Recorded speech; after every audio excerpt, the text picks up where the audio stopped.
Hey everyone, Jakinto here. Today I'll be going over all of the legendary powers for the Blood Death Knight in Shadowlands. I'll be going over how each legendary power works, pros and cons for each power, and at the end of the video, I'll say what I think is the best legendary power to go. Now if you just want to know which legendary power is the best, you can definitely skip ahead with the timestamps below in the description.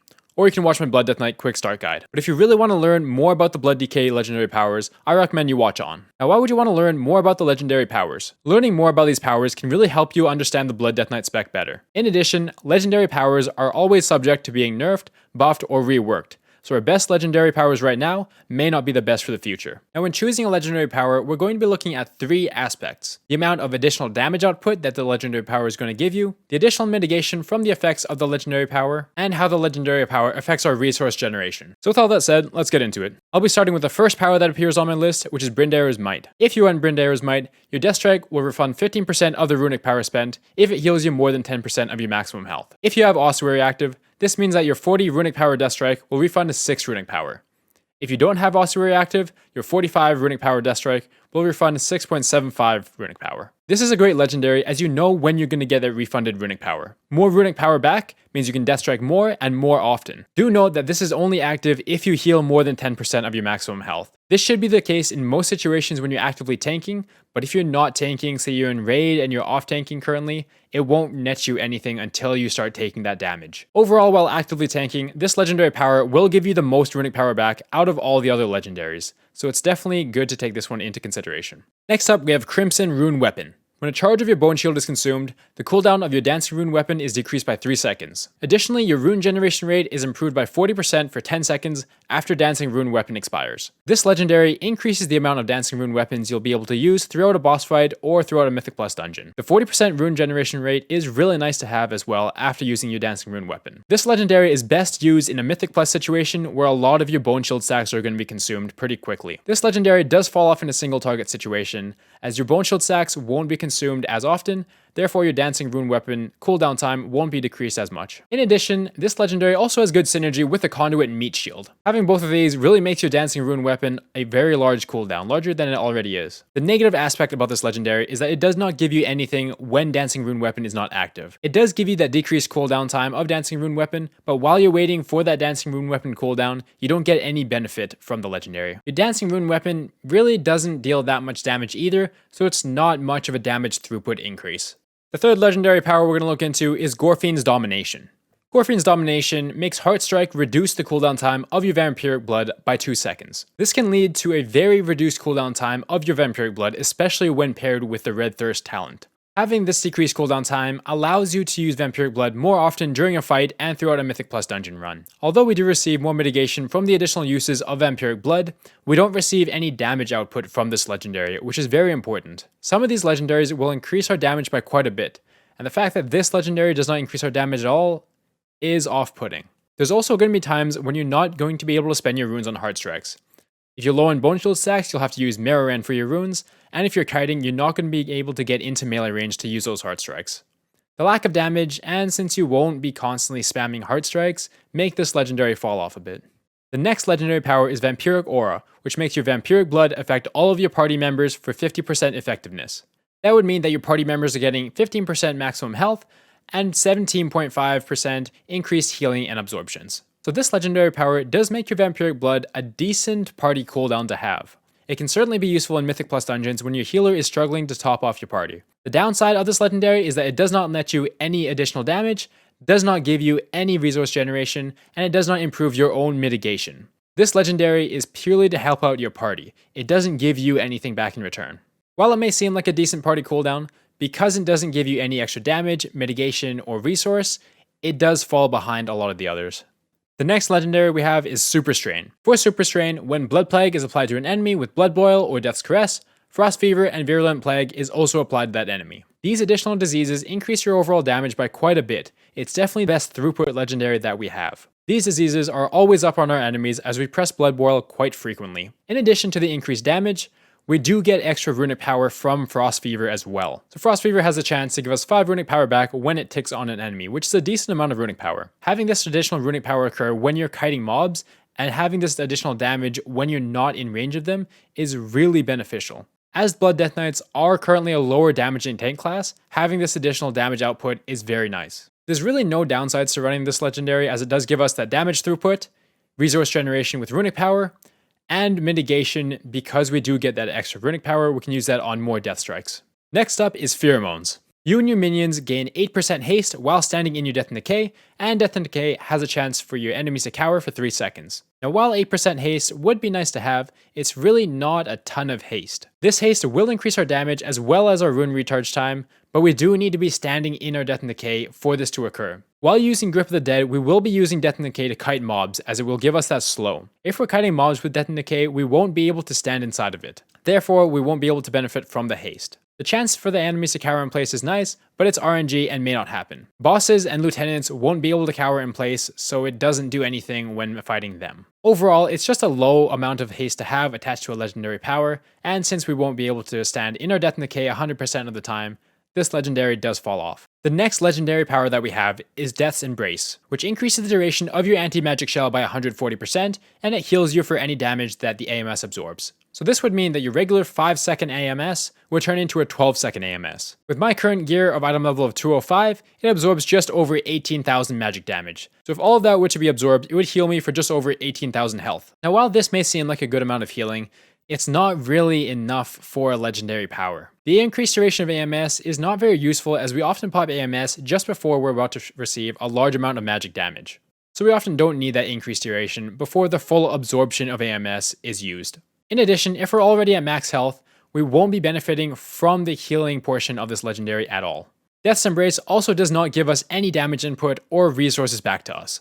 Because of all these weaknesses, this legendary is quite bad. Next up, we have Stable Phantasma Lure. Now this is a Torghast legendary that increases your Phantasma earned by 25%. It also has a chance to summon a Phantasma demon that you're able to kill and give your party a buff for an extra 10% increased Phantasma.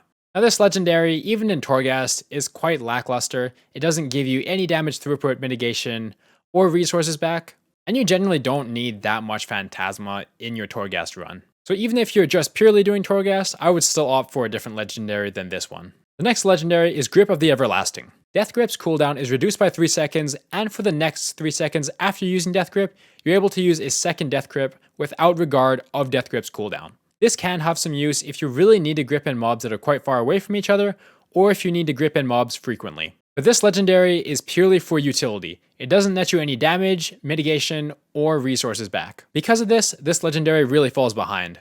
It may have a specific use in a raid fight where you really need the extra death grips to make the fight easier, but apart from that, it's really lackluster. In most cases, you're able to interrupt a far mob to make it run towards you, or you're just able to improve your positioning so that you don't need to use that many death grips. Next up is Echo of Eonar. Now as we're a tank, this legendary has a chance to summon a familiar, which will decrease our damage taken by 10%. This is also duplicated on up to 3 allies for 50% reduced effectiveness, so they'd receive 5% damage decrease. While 10% damage reduction does seem nice, it's quite a low chance to spawn this familiar. This legendary is all RNG based as well. You have no idea when that familiar is going to spawn. It doesn't net you any increased damage, it doesn't give you any resources back, but it does give you extra mitigation with that 10% damage reduction. But due to the low uptime of that 10% damage reduction, and due to this legendary being so RNG based, this legendary is quite bad. Next legendary up is Judgement of the Arbiter. Dealing damage has a high chance to release a blast, which deals shadow damage to your enemies. If a nearby ally has this legendary as well, an additional shadow damage blast will occur. Now this is a pure damage throughput legendary. On its own, it's quite lackluster.